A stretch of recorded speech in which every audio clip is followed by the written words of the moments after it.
happen. Forgot to charge for something? Not anymore.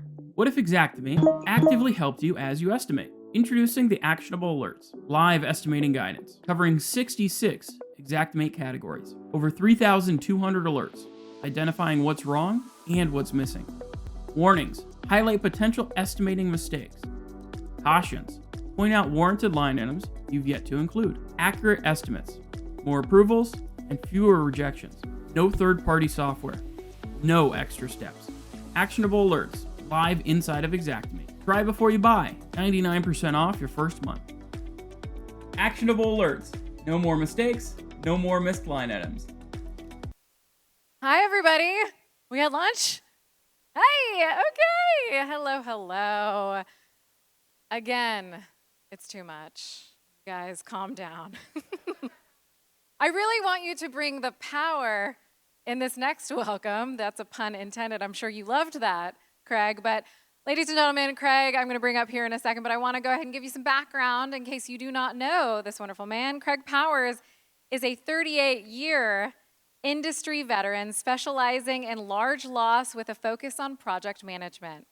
He is RIA, CLS, and ERS certified, as well as, oh, I'm going to flub this, IICR. See? Masters, thank you. If you ask it like a question at the end, I think I did that right. I trust.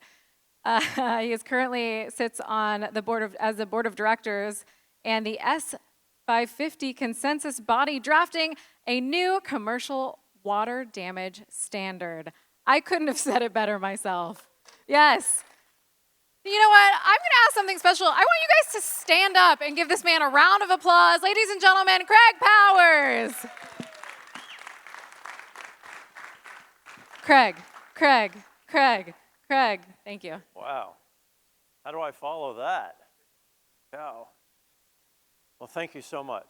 I'm going to have to get used to these lights here. I assume everybody loves fire damage and contents work. Well, that's why we're here this afternoon. So let's get into a quick little intro of what we're going to see today. Straight away to a fire in downtown Reno. Ben Deach is live on the scene at the Ballpark Apartments near Greater Nevada Field. Ben, what do we know about this situation?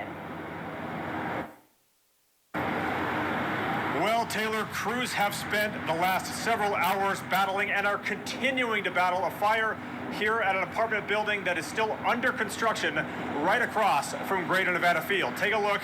You can see there are about a dozen fire trucks on scene right now, including the Reno Fire Department's ladder truck. You can see the ladder all the way up to the top of this apartment building where crews are still battling flames. Just about 5 minutes ago, we could still see flames burning on this building as they work to extinguish them. Now, I just got a chance to speak with Reno Fire a couple of minutes ago to get the latest on what exactly they're dealing with here. Reno Fire confirms that there were fires on the 3rd, 4th, and 5th floors of this apartment building, one that is still, again, under construction. And they've been working to get those flames out for quite some time. It's obviously proven to be a challenge under these conditions. No word yet on exactly what caused this fire, and there are a ton of emergency crews on scene right now. Over a dozen fire engines. You have Truckee Meadows here helping out the Reno Fire Department. You have REMSA, NV Energy, Tumwa on scene. They handle the water situation. So we don't yet know the extent of the damage caused by this fire, but we do know that it is pretty significant to result in this heavy of an emergency response presence here across from Greater Nevada Field.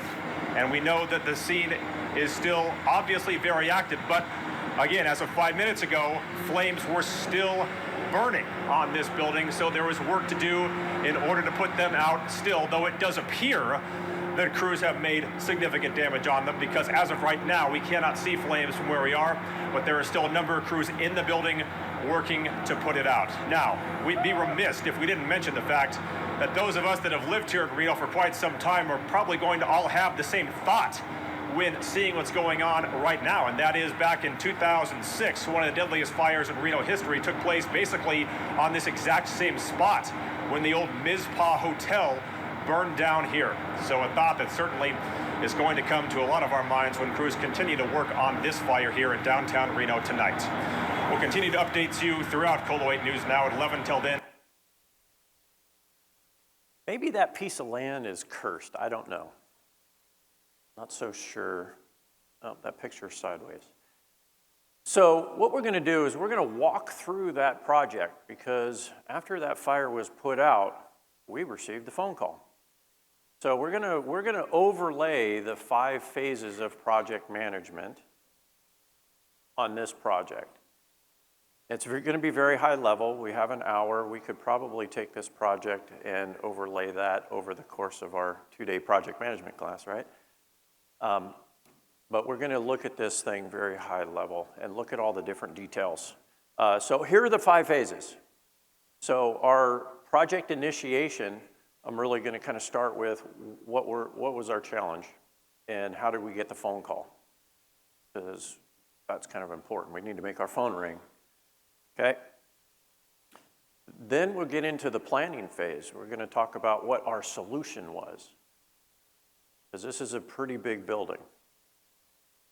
And then we're going to execute, and we'll walk through what that looked like, and then really what were our takeaways of this project. And there were some really, really good takeaways, and I think there'll be some value to you all as well. It doesn't have to be a large fire like this. There are takeaways on every single job that we can use. And then finally, we'll close out and give you some details of the project and some statistics of some of the things that happened on the job. All right, so how did the call come in? Well, you saw the news, and this was a relationship, right? Our speaker this morning was talking about sales. Well, this happened to be a relationship marketing process. This was in one of our franchise territories. And I work for a corporate entity. He called for help. He called me directly and said, "Gonna need some help on this one." So how he got the call was through a relationship he had at his church. It turns out that the installation company that was installing all the insulation in this building somehow received the call from the contractor. Okay, so this building was under construction. I think the details in there a little bit further on, but it was about 70% complete. So we had some of these apartment units that were actually finished. I mean, really just open the door, kind of move in finish, and some that were still studs and everything in between. So my franchisee had the relationship with the owner of that insulation company. So he ended up calling, put the contractor and my franchisee in touch with each other. Our franchise responded, and we signed a quick contract, and we started the process. So don't underestimate the value of your relationships, okay? I listened to the sales process. I took a lot of notes on the sales process. We're no different. We have to get better at sales. But we have a lot of relationships. This is relationship marketing. So here's what we have. 5-story apartment complex. It was under construction, about 70% completed. You heard them on the news. There were flames on floor 3, floor 4, floor 5, and it did shoot through the roof eventually. It was about 350,000 square feet. And we had 368 apartments. Now, we also had some common areas, typical apartment building. This is going to be a pretty high-end apartment building. So they had their lobbies, of course. They had some packaging rooms that they were going to do. They had a clubhouse that was pretty much built out, same with the fitness center. But when we look at what was directly impacted, what either had fire damage and or water damage, we had 93 of those apartment units that were directly impacted. So what happened How did this fire start? Well, some of you might recognize one of these. The contractor had several of these on site. 2 of them ended up burning. But on a Friday night, one of their subs left this running, and they went home for the weekend. Apparently, it was parked too close to the gypsum drywall. Of course, it was unattended. Everybody left the site and sparked a fire. This happened to be on the 4th floor. Just to kind of give you some perspective, it was on the 4th floor, and it was the northwest corner of the building. And it was in the corner unit of the building, and it's a sizable building, as you can see. It was diesel fuel. They also had heaters that were plumbed into the natural gas lines, but those were perfectly fine. It was these little portable construction heaters that caused the problem. Once the building went up, you saw the news story. That's essentially the response. It did burn down to the 3rd floor and up through the 5th floor and then through the roof. You'll see pictures in here of multiple floors, but I believe you'll see one of the roof where all of the HVAC units are on the roof. The roof is compromised. There were some real safety concerns that we'll talk about. So what was our initial response? How do I respond to something like this? What's my first step? Well, don't start any job without a contract. Okay, so now I need to get a contract signed. Now, a job like this is going to require a special contract, and we knew that. So we signed our original daily contract that we would sign on any restoration job. It allows us to kind of get things moving, right? We can start mobilizing, we can kind of get our bearings straight, but we sign an emergency contract. We can get our teams in there. They can start doing the muck out, get rid of the water, get rid of the debris. I mean, you can just imagine everything that came down. What do they put fires out with? A bunch of water, which is cool. They were there for quite some time, according to the news. They were there dumping a whole lot of water on this thing and created a lot of damage. So that very, very first step was really the muck out. And so that was on a Saturday. I arrived, I was out of state, so I arrived down there on a Sunday morning, and we really started to formulate a solid plan. But before I got there, my franchisee, he put together kind of a phase plan. What do we need to do with something like this? This emergency response, but also have more of a global view of the whole building, right? Because we're really focused on these, 93 units or so, directly impacted by fire, directly impacted by water. That's kind of the focus. However, there's a big old hole in the building. So there's a section that we really had to be careful in. Some of those units we really shouldn't be going in. And some of them right under the roof were just filled with a whole bunch of debris you couldn't go in. But he had kind of a global view, a holistic view, if you will, of the entire building and how might we phase this thing so that we can process it in some sort of systematic way. And those of you that sat through our project management course, either this week or in previous times, you know that these original documents become very, very important. And it's so funny that this week we talked about those original documents that a remediator like us create, right? We're just dumb contractors coming in to scoop out stuff and clean stuff up.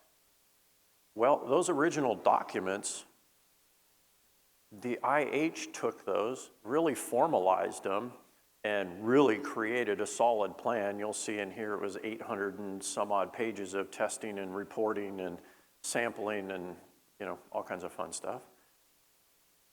So as I say, don't underestimate that original document set that you create, because it will likely take you through the rest of the project, or other stakeholders in the project will use them to formulate or build out a more detailed plan. So that's what we did. We created that plan. Meanwhile, technicians are working, and we had to engage an attorney. Uncle Ed Cross was our attorney. His team helped us with other documentation, pricing, things like that. Not pricing necessarily. We had our own pricing. However, we need to justify the labor rates. And so his team was able to break down that labor rate. So we knew that we had to engage other professionals to really move forward on this project. But during that initial response, it's a really big building, and you'll see a set of plans, and you'll see kind of the complexity of the building times 5, because it's 5 floors. But getting familiar with it was a bit of a challenge. When I got there on Sunday morning, they're walking me around. I'm like, where am I? What hallway is this? So it does take a little bit to familiarize yourself. Access, it's downtown, is in Reno, right? Downtown wasn't the greatest part of town, right next to the bus station. But they're really building out this part of the neighborhood, brand new ballpark right behind the building, hence the name Ballpark Apartments. But we still had people coming in, the construction fence. There was security on site for the construction team. But we had to coordinate the access. This was about, I think it happened November 11th. So we're just getting into the cold time in Reno, high altitude, super cold. So we had to coordinate access. This took us through Thanksgiving and Christmas and into the new year. But additionally, we need to set some expectations, right? We recommended an industrial hygienist, right? A contractor has never been through this before. This is all new for them. I guess lucky for them. So they needed guidance. And so we were the experts. We were the one help guide them through this process. It's not just a process of recovery, but what about the insurance process? And you'll see how complicated that is coming up. We need to set some expectations. And so by being that expert, by being that professional, you can kind of work that in your favor. Great contractor, they were super cool. They were business-like, but they were advocates of ours. And I think that kind of speaks to client onboarding. And that, whether we realized we were doing that or not, that was actually what was happening. Okay, so we finalized that initial phase plan, presented it to them, and then they kind of took it and moved forward with it. So after I have that emergency contract, we knew that this was way above what our normal contract should cover. We needed more terms. We needed more conditions in our contract. We needed some better language around payment and stop work and that type of thing. So we had Ed Cross draft and negotiate the terms, not just with us, but with their attorney team on the contractor side. And I'll be honest with you, I was getting really nervous because we were going quite a while without a signed contract. How long is tolerable without a signed contract? I'll be honest with you, it was nearly 3 weeks before it got signed. Right? We were pretty deep into this. But that's how the negotiations go. We all knew it was going to get signed. We all knew those two attorneys were working together on both of our behalves. So it wasn't that we weren't going to get something signed. It was just we all had to agree on the terms. But really it was our payment terms and a provision to be able to stop work, right? There's no skin on the game here. I got to be out at a certain point. I got a lot of money on the line, as you'll see.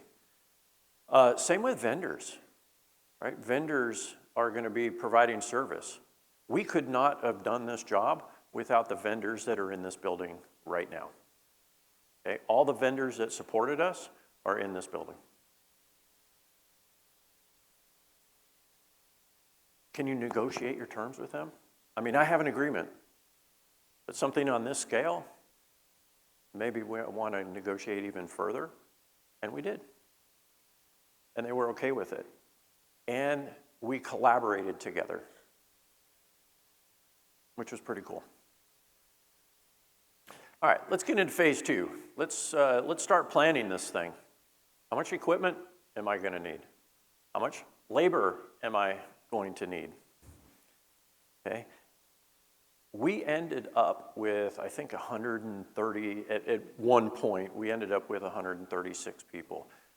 We went quite a while with like 92 to 96, but as things were kind of opening up on the GC side, then we can add, we were able to add to that. But how do I accommodate those people, right? It's winter time in Reno. It was freaking cold, I'll tell you that. Where are we going to take a break? Where are we going to have our meals, right? How are we going to do all this? Where are our restrooms going to be? Where are those going to come from? Drinks, you can just see a line of gentlemen here carrying cases of water, right? We're starting to deliver supplies on a different scale than we're used to, right? We're getting truckloads of supplies instead of just that truck unloading a pallet or a few things like we normally do. We're now getting truckloads of supplies. So we need to figure out what to do with those. You know, where are we going to put them? How are we going to accommodate all of this? So one of our solutions, instead of 100 people going somewhere for lunch and thinking that they're going to get back in 30 minutes, well, never going to happen. We just bought into a food truck. Just have them come up, tell them how many people we have. They're prepared for that many people, and they just showed up every day. So that was our solution. It keeps everybody in one spot, and they don't have to leave. And that will help save you so much money, right? Time's money, right? 5 minutes times 100 people, it's a lot of time. So if somebody's 5 minutes late, everybody's 5 minutes late, it adds up very, very quickly. So logistically, we need to figure this out. And we really relied upon our vendors. We relied upon them for the bulk of our labor. Now, we had a bunch of in-house labor. My franchisee also owns a small construction company in the market.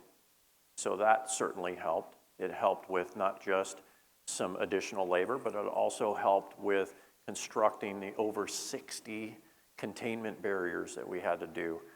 Boarding up, I don't know, I'd never made this calculation, how many windows, because we had to put the entire building at one point under negative pressure. You know, so things like that, we had to board up elevator shafts and ventilation shafts. So that certainly helped, but it was my vendor that really saved us.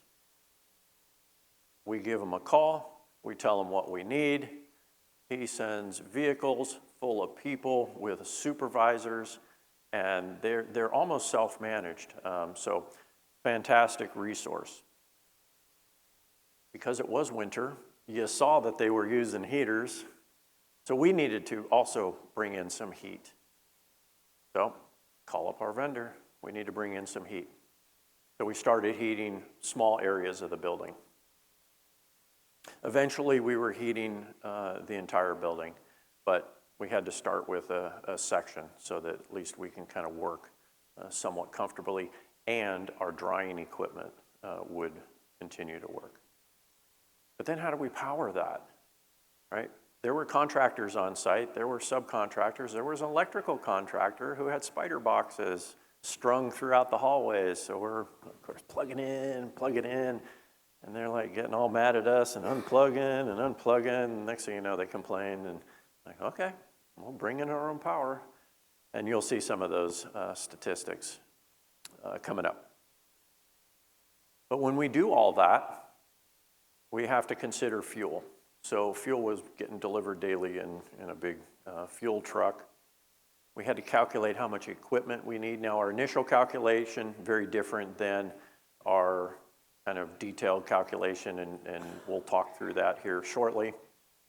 And also access, right? Remember, there's security, there's a gate, there's challenges with, you know, transients and different things around the property.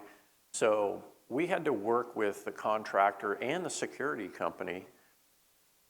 You know, you talk about gatekeepers, you make friends with the security people, and that'll take you a long way.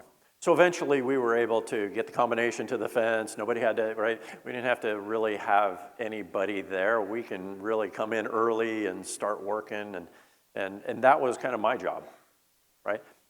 I have 100 people. I need to get ready for 100 people. Okay? So last thing you want is 100 people standing there waiting for you to give them direction. You need to be ready for them. So I'd come in very, very early. I'm walking around with my headlamp on or in my little office with my headlamp on. And that's how these jobs go. You're always the last to leave and the first to show up. And that's about the preparation. But one of the big things, if, once again, you've been through my project management class, it's all about communication. Everything we do is about communication. And what I propose on every one of my commercial jobs is the exact same thing I proposed here. You're going to get one daily email. You tell me who I communicate with. I'm going to send it once a day. And I'm going to send you what we call a daily field report. And on that daily field report is really what is listed here on this screen. Basic administrative info. My scope statement, okay? So my scope statement really never changes. So day one scope statement could be a sentence, 2 sentences, a paragraph, right? It's a very basic scope statement. I typically never change my scope statements. And then we want to tell them, what did we do? So what was accomplished today, right? It's their property, they need to know. What are we going to do tomorrow? And then what are maybe our goals for the week? Okay, so here's what we did.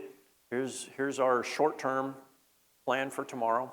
And then overall, here's what we expect to achieve during the week, okay?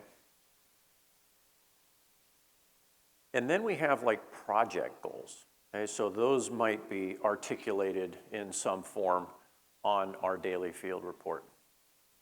But more importantly, it's about the communications that happen on the job. Every single meeting is documented. I want to know who was there, what was discussed, and what did we agree on. If there was an email that was sent, any email with a directive, I'm just going to copy that and I'm going to put it in the next day's daily field report. A document, you know, whatever it is, if you think it belongs in your field report, it needs to get memorialized, then put it in there. And that's what I do. So any of those meeting logs are in there. Also list all the personnel, right? Everybody on the job site is listed by name. And we kind of classify them so that anybody looking at this DFR will know who's a supervisor, right? So when they kind of do some validation against billing, we know somebody's going to validate this. They're not just going to pay it blindly. Then they know, oh, these guys were supervisors. Okay, I see in the billing that they were billed out as supervisors, right? These guys are restoration technicians. Okay, right? So it's a way to validate. But it's also a management tool for me because there's a lot of information happening on a job like this. I'm also going to list our bulk equipment. I don't need to list like a little extension cord or, you know, little things like that. But if I have air movers, dehumidifiers, air filtration devices, you know, all of that, my temp power, all that stuff's going to get listed right on my DFR. Did we find any hazardous materials in this building? Not a problem. We know that there were hazards there, but they weren't installing asbestos contaminated drywall or joint compound or anything like that. And then daily photos. Okay, so My daily photos, I put as many as 6. Okay, 350,000 square foot building, I have 6 photos. It's all I did for the entire job, is just 6 photos, really to depict what happened today. Just an overall view of what we have completed. So how do I track all the people, right? So the setup of my tracking spreadsheet, I just use a spreadsheet, right? No fancy programs. I'm just using an Excel spreadsheet. It's tracking and billing, but I aligned everybody's name on my spreadsheet with my sign-in sheets. Okay, so this is simply a shot of one of our sign-in sheets. And you have to have a process. You have to have a method. And my method, you will see using a red pen, you'll see a check mark in the left column. You'll see my initials down at the bottom, right? So I have to have a trigger that says, I've addressed this. Otherwise, I don't know if I addressed it. Now I have to spend a very valuable minute or two to go back to see if I addressed it. Okay? Have a system. Make sure it gets done. So everybody signs in and signs out every day. They sign in. I caught a team signing everybody in, like a team leader would sign everybody in, or they would sign everybody out, right? It's not their handwriting. That's never gonna fly, right? Auditors are gonna see that and go, no, looks like somebody's signing in for everybody or signing out for everybody. Not acceptable, okay? So old school, paper, pen, clipboards, line up the clipboards, okay? I was a hound dog on these clipboards, right? Those clipboards represented, roughly, $55,000 to $75,000 depending on the day. So those few pieces of paper, very, very valuable. But those pieces of paper were scanned every single day over to the client, and the client would sign off on them. And then they would scan the signed copies back to us, which was really cool. Also, our team lead, I put in a little note section so they can just give me a little brief. Now, I've been walking around the job every single day. I'm collecting my own photos, so I know what they're doing, but I'd like to see what they say that they were doing. And some of that will actually end up in my daily field report. So part of our plan was to have team assignments. You saw the first person that was highlighted on that screen. That was a team leader for that particular team. So when we talk about communication, I only need to give direction to that one person. That one person goes to their section, and now they lead their team through the tasks, okay? So streamline your communication. Okay, how about our subs? How do we track our subs? Our subs need to perform too. It's a big property. There's a lot of moving pieces. There's a lot of things that have to get accomplished in a short period of time, whether it's setting up power, fueling our generators, demoing a floor, whatever it is. There's a lot going on. We had also made a digital twin of this entire building. So we had 2 people doing Matterports pretty much for a week and a half. It took them quite a while. Our safety plan. We had to do a hazard assessment and risk analysis. We do that every time, right? Every job. All for our site-specific safety plan. So here are some of the hazards that we were dealing with.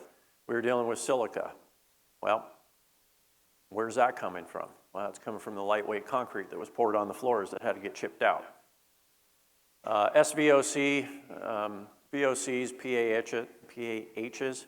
The PAH sampling, which you'll see here in a minute, that was really what we were finding on our sample results.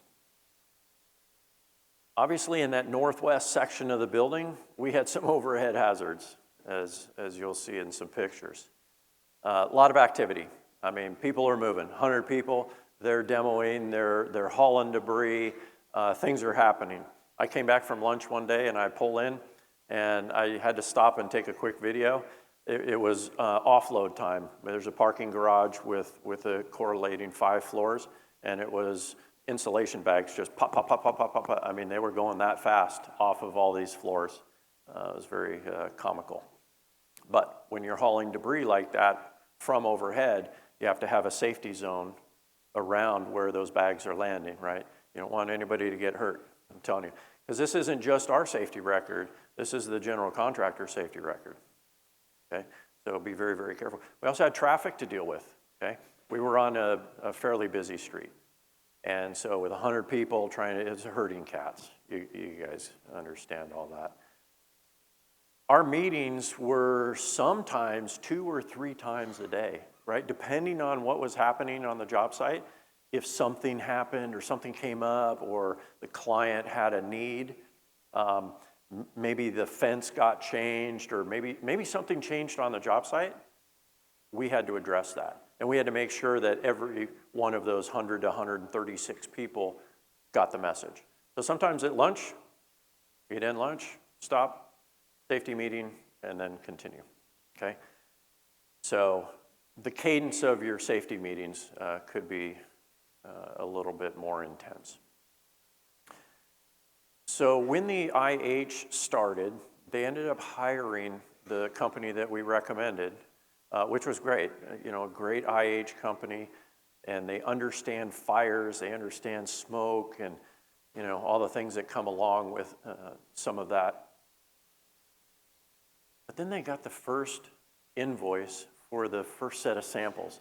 Now, of course, the lab didn't reside in Reno.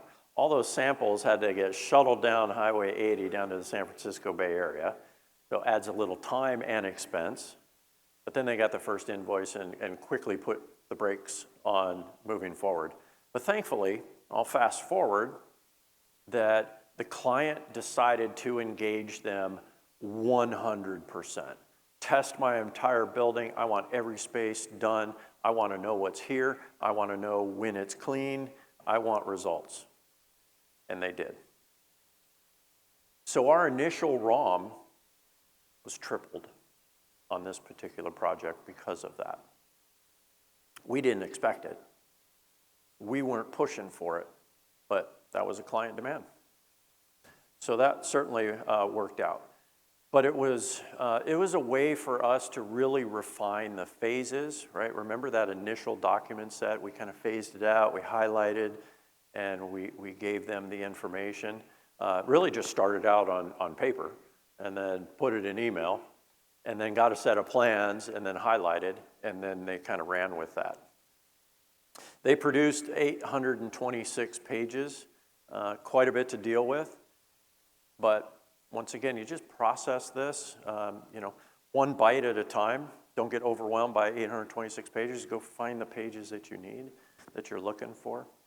But it was really that PAH analysis that we were looking for. We were looking at those samples, and those were our targets. And by doing that, that helped us come up with a detailed plan.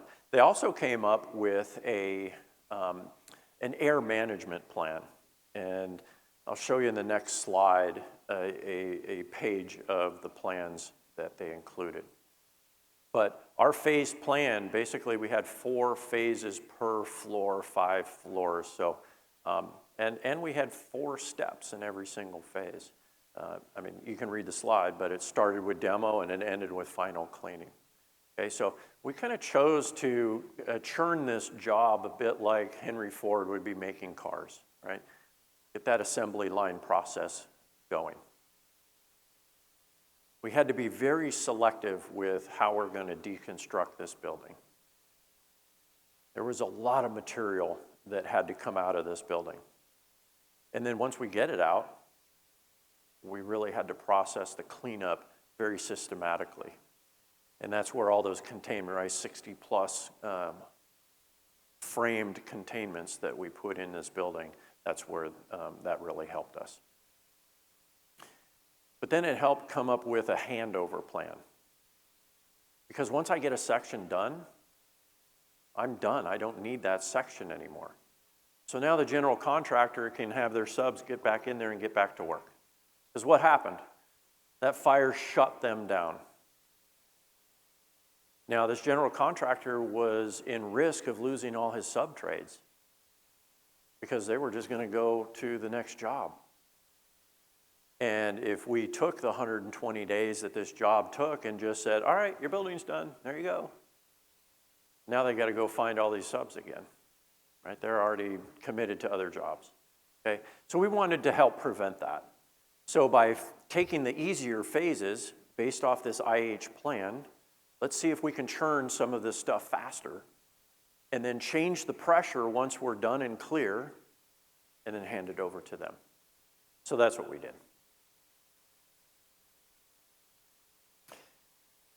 Here's a shot of the air management plan. Probably very hard to read, but those little white boxes are either negative air machines or they're air filtration devices, right? AFDs, it's just filtering, right? It's not positive, not negative. We were also monitoring the pressure differentials with manometers, so those are also depicted in here. But you can kind of see the layout. We have 2 courtyards. Those are the white boxes in the middle. 2 courtyards. So essentially 1, 2, 3, 4, 5 hallways on every floor. So you can kind of see the navigation can get a little bit confusing. So how can we phase this floor by floor, space by space, so that things can get done? Thankfully, this was all done by the Industrial Hygiene Company. And, you know, once they proposed this plan, we started making the additional count of equipment needs. And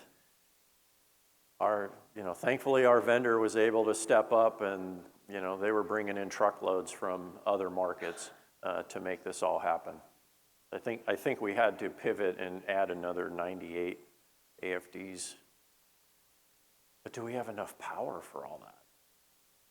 So no, we had to run more power down the hallways and things like that.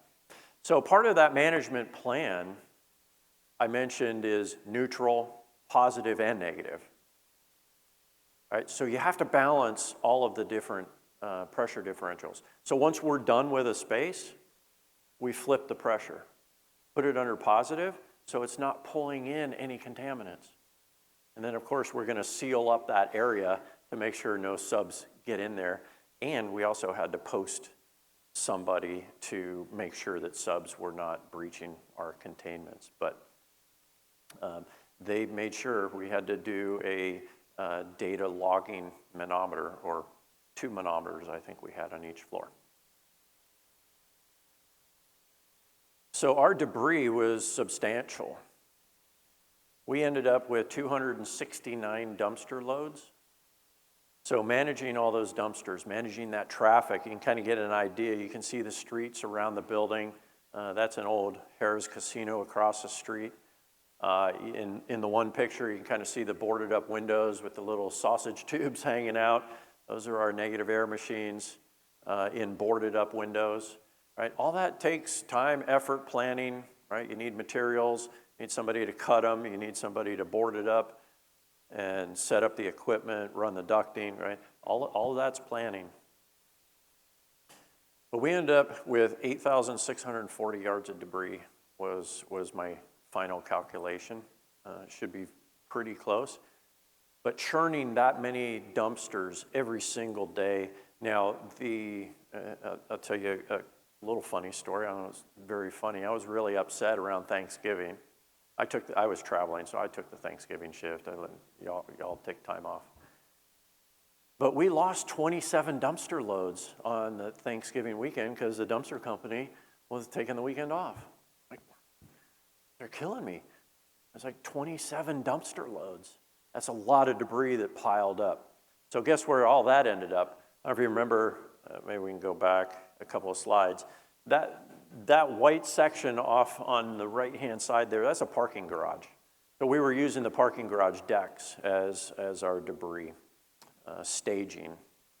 Thankfully, you can see in this shot here, down at the bottom of the picture at cable rail, that is around the parking decks all the way up to the 5th floor of the rooftop.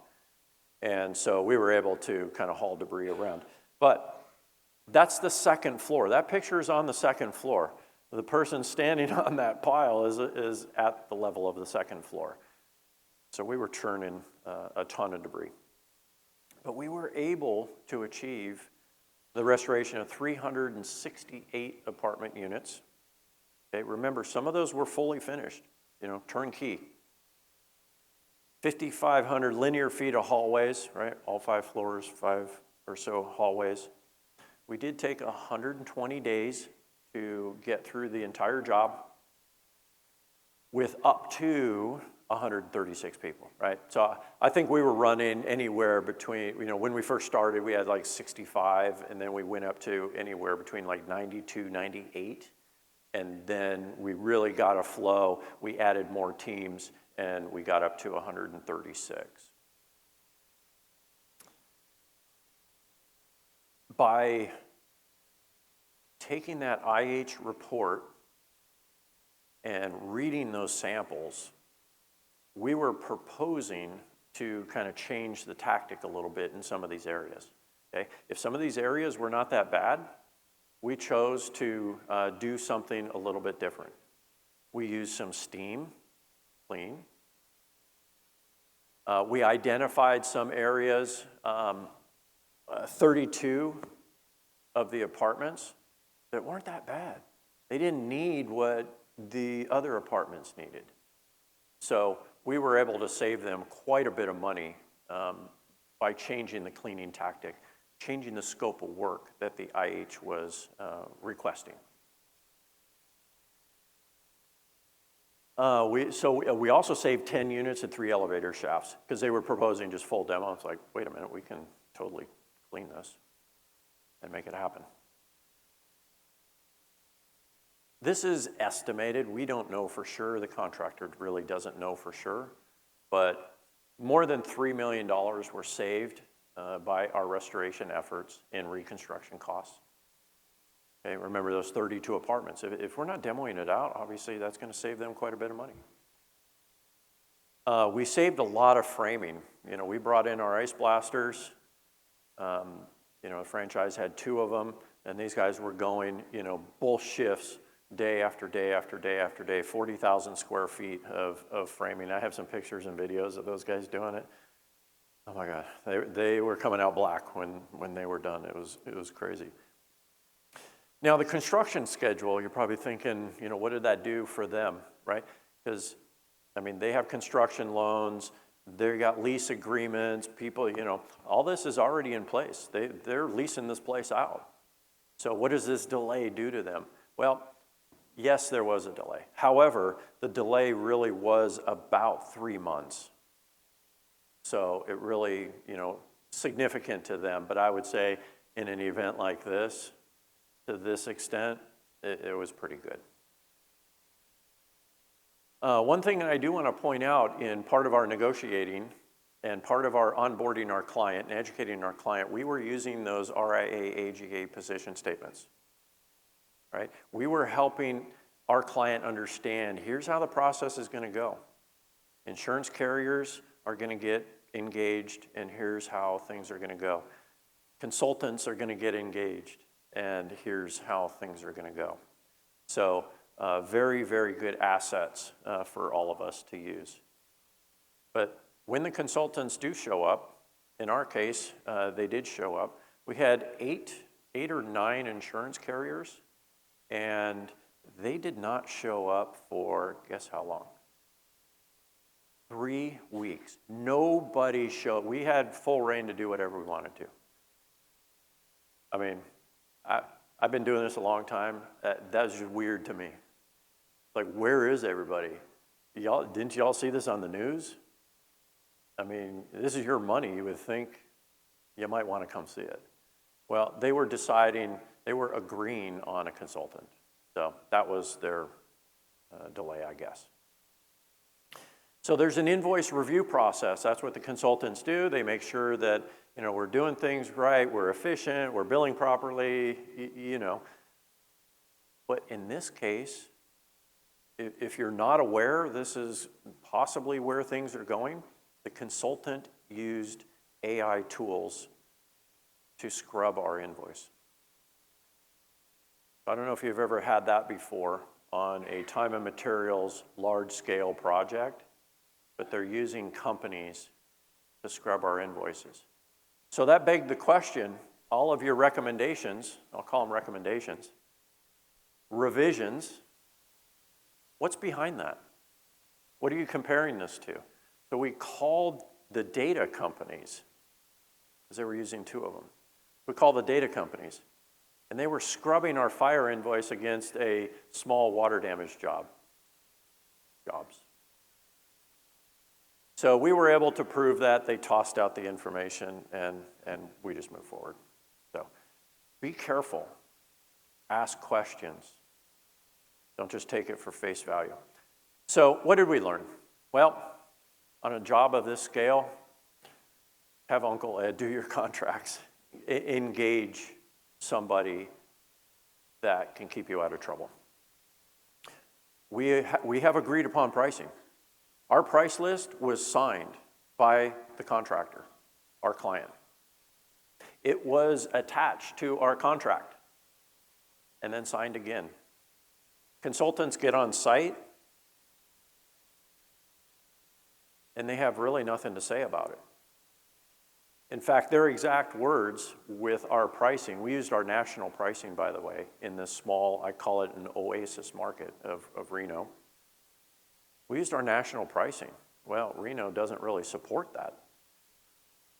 Well, in this case it did, because you don't have that many. You don't have, where am I going to go get 136 people that do this? Right? Just doesn't exist. They said they did not like it, but they have nothing to compare it to. Those were their exact words. So we're golden.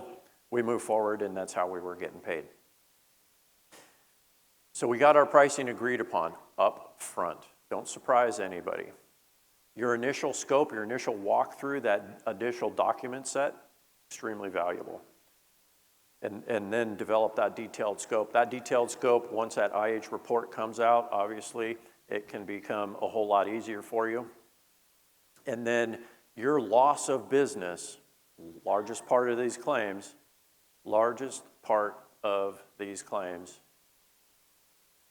anything you do to reduce that, you need to do it. Show that you're doing it. So we were able to help them. We saved a bunch of apartment units. Help them maintain their schedule. We can turn over sections of the building to them sooner so trades can get back in, right? Do whatever we can. Have that detailed document, right? In our case, it's a daily field report. That was appropriate for this job. And it changed and tweaked a little bit along the way. But at the end of the day, one single email, one single communication chain, scan our sign-in sheets, and that was pretty much it. In our contracts, we have detail on our progress payment plan.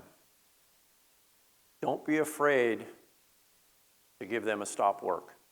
Unfortunately, we had to do that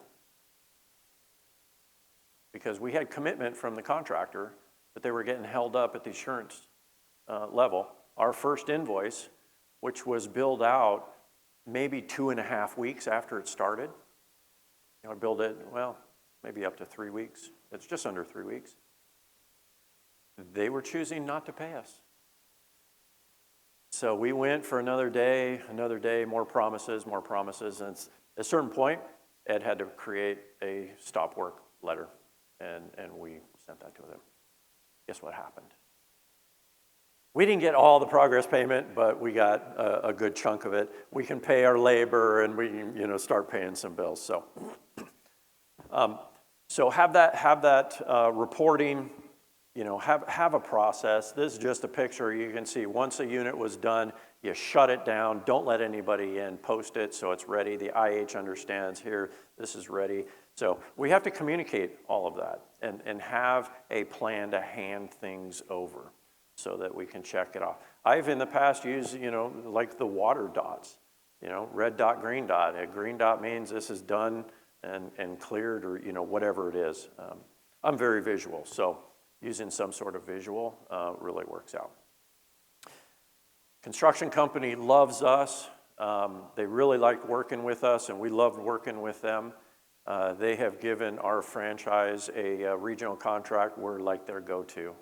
We maintain their offices, but if anything happens on any of their local projects, we're their first call now. So really cool. Here are some of the stats. I kind of, when I was putting this all together and counting receipts and doing all of this, I was kind of having fun with this, and I thought it'd be good information to put in here to kind of put some scale to a project of this size. We worked over 43,000 man-hours on this job. 34,000 rental days of equipment on this job, which included some 96 spider boxes, a bunch of distribution panels, a bunch of cabling, right? We had to run cabling through all these hallways to make that happen. 103,000 debris bags, but you also saw that big pile of debris. Imagine how many bags we would have used if all the debris got bagged up. 5,900 HEPA vacuum bags, 140,000, I mean, you can just see. But it really was at dumpsters, 269 dumpsters, and it was kind of impressive. So we had a lot of fun, a lot of coordination, a lot of work, a lot of stress. We can talk about this for hours and hours and hours. I'm glossing over a whole lot of detail. The coordination between the contractor and us and the IH, the whole process, the consultant and how they were engaged on the project and our interaction. So there's obviously a lot behind it, a lot of meetings. What's not included in here are all the, we won't call them wasted hours in me, they feel like wasted hours, but it's all those man hours that you spend in the meetings with all these stakeholders. It's just an incredible amount of time. So gives you a good idea. Don't be afraid to take on a project like this. All your friends in this room and in this building, you can call any one of us at any time, and we would love to help walk you through, help you out, work side by side. Whatever it is, no job is too big for any one of us. I have a few keys to success in project management. Those that have taken my class have already seen this, but you have to have an extreme attention to detail. IH was clearing every single one of these spaces, so we need to be highly acute detail here. I always say be the expert. If we weren't the expert when they first made that phone call, and we kind of help organize the process and help walk them through, give them those position statements from the RIA, right? If we weren't that expert, I don't know that we would have had this job. We might have been there for a day or two, muck out would have been done, and then somebody else might have come in. So do what you say what you do. If I'm going to tell you, I'm going to send you an email once a day with a daily field report, you think Thanksgiving matters? You think Christmas Day matters? Do what you say what you do. Send a daily field report in an email. Give the client what they need before they know they need it. If you think somebody is going to need that information, you either start collecting it or at least provide it.